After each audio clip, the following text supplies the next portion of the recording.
we've got Kyle in our group doing a Zoro pool right now, and it's fucking printing as far as I'm aware, right? You could do that. It's risky, but like, again, we come back here and we always start with our main blue chips. What do you have right now and what can we monetize it? Okay, if it's 20% of the bag, you get your feet wet, even if it's $100 pool, it's not about how much you make, it's about how much you can start the game with and look at your percent and then you go from there, okay? Because if you can make $1 a day, you can make $10 a day, you can make $100 a day. You just have to get up the portfolio value. And again, if you're, I think both the guys are in the 20s, right? So like, you have time to really fuck this up and still be fine. The 50K, again, it's the same thing. You have a more portfolio. You make 5K per month. If you're getting 10%, if you want to play a little bit more safe and like go really wide ranges, you might make, 5%, 6%. You make 2.5K per month. It's not fucking difficult. I think a lot of people just struggle because I remember when you taught me how to do this, right? I used to have another group and we used to just kind of like, I don't even know, my group was very low, as in like I had a big YouTube audience. Didn't know what to do with it, so I was just like, yeah, if you guys fuck with me, join. But like when you joined, like you were one of the guys that bought for me. When you introduced this product to us, like I remember, and I'll tell this story till the day I die. He joins our group, and nobody's interested what he's talking about because to me it just sounded so confusing.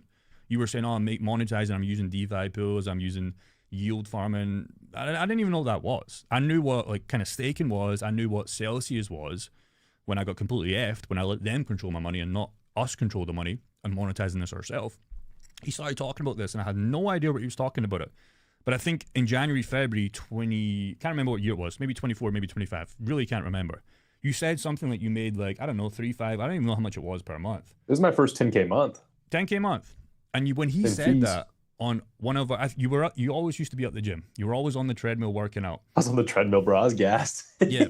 And he looks the exact same. He's made no muscle and he's lost no weight since the gym. Okay, so in 1 year's time, he's done nothing. But he said he made like 6, 7, 8, 10K, whatever he said he was. And I remember Joe, Bobby, and all these other guys in our group, because everybody had their little live cameras on. I remember their ears started to perk up. They were like, wait, what? How? And then me, you, and Joe jumped on the call after that, if you remember correctly, and we just spoke about it. Right?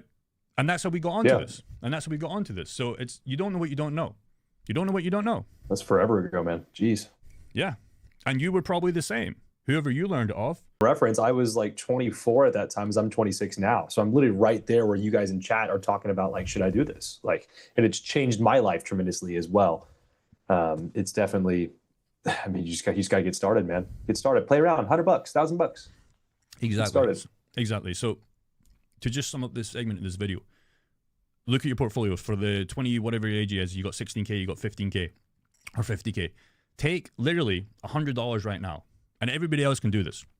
We don't make any money when we say this, right? We do not make any money. We don't own VFAT. We make no affiliation. We're just trying to help you guys get more coins in times like this when the market's tough, when the market's difficult, because you'll be so fucking grateful of what you learned today, because you realize like how you don't have to be a hodler all your life. Hodling is great, but it's like it's like, again, we always say this: you can buy a house, okay? You buy a real estate property, okay? You don't just wait for the price to go up because you're just stuck in a dead asset, right? You'll make money, but it's like you put a fucking tenant in there, don't you? Because you want that income. The only problem with property right now is like 100K, 200K. It gets you no monthly income. It gets you a lot of headaches from my personal experience. And you need 100, 200K.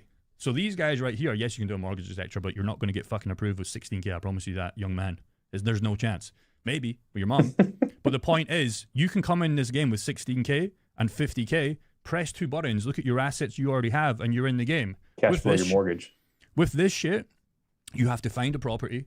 You have to find a tenant. You have to probably want a property manager that takes 10% of this, which, by the way, are no effing help, because they literally still phone you up and say, hey, the toilet's broken. We need $400 to fix that, right? So many stories of that. And then you have to wait 2-3 months, like get them all signed in, make sure they don't smoke, make sure they don't wreck the price, like so much fucking headaches. And then maybe 2 months they leave. So a lot more money in this game to make a lot less and a lot more stress, in my opinion. You already have cryptocurrency anyways. You can come on here, find the coins you like, and if you have $100, open up a pool of 50-50. If that's Bitcoin AVIX, if you have Bitcoin AVIX right now, this would be a good pool. And just do it. Just do it. And I guarantee... Super common theme in the chats here, Jake. What are the realistic dangers? What's the downside? What's the risk? Okay. I'll give one risk, you give one risk, and we'll go until who loses, right? Little game. So for my first risk, let's see who's better. You're probably better. So the first risk for me is a lot of people, I can give you two off the bat, right? Again, we only start with the portfolios you have. I just want to focus on this Bitcoin AVIX pool because it's really easy to make an example, right? So if you have Bitcoin AVIX in your portfolio, right? The risk would be, it's not even a risk, right? Because you have Bitcoin AVIX already. If AVIX went to zero, that would be a risk, but you already have AVIX in your portfolio anyway, so it wouldn't effing matter. So what a lot of people do is they look at Bitcoin AVIX and then they go and buy a meme coin, 6,000 whatever, because they can get more APY and they could be a millionaire in 1 month, right? Yeah, great. But when that coin goes to zero, which ultimately they probably do most of the time, the risk is you sold your blue chip assets to try and chase yield and make more money per month, and you completely lost your mind. So there's not a risk there, but a lot of people see Bitcoin AVIX and they go, 77% per year is not enough. Okay, so go and get coin 9,000 and make 6,000%, but watch that coin go to zero, because we've seen it happen so many times. So that's my number one risk. What's yours? Yeah.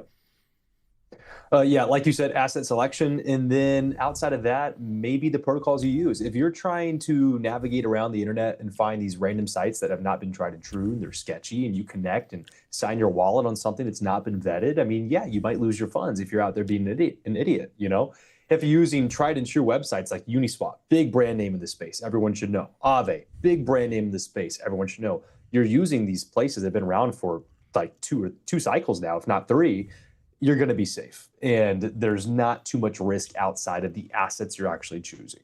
Most of the problems you might encounter is just you being an idiot doing some